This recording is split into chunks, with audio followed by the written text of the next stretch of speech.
Welcome to Exchange Rates UK TV. It is the it's 3:25 p.m. Eastern Time. It's the 11th of August, 2021. Happy Wednesday, everyone. Taking a look at Cardano here, which has had a spectacular move. In fact, I mean, if you want to measure it, I mean, from the open of yesterday to today, we've had almost a 30% rise at one point, but we're up 25.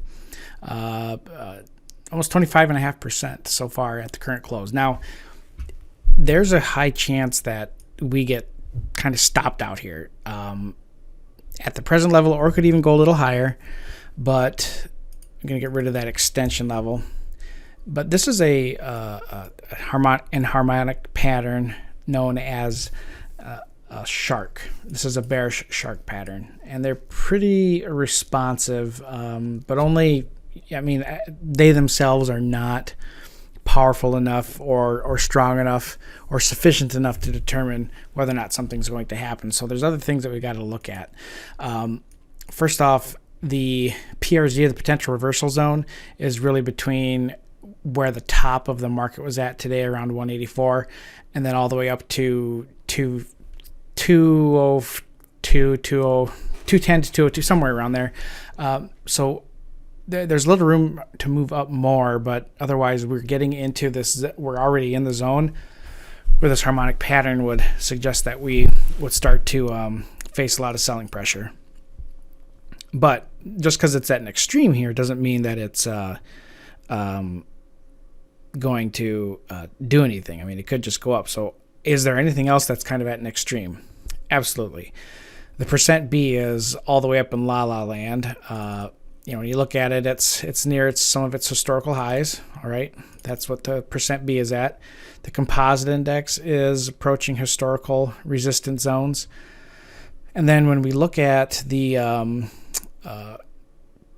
RSI, we've shifted into a bull market. It's a pretty straight up drive here, and it's into its first overbought condition on the daily chart, which is 80.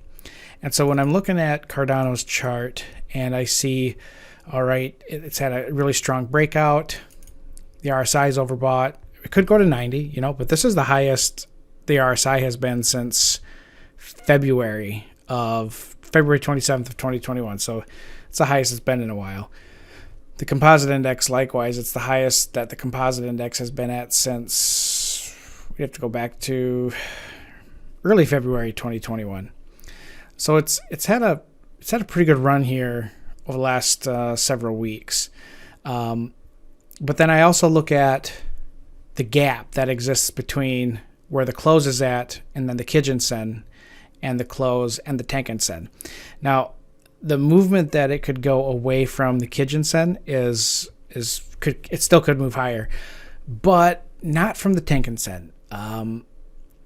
One of the things that's really peculiar about not peculiar, but it's just one of the kind of behaviors that you observe with the Tenkan Sen and price is that the close and the Tenkan Sen, they don't like to stay far away from each other. And when they do get too far away, price often corrects back to that Tenkan Sen, not the other way around.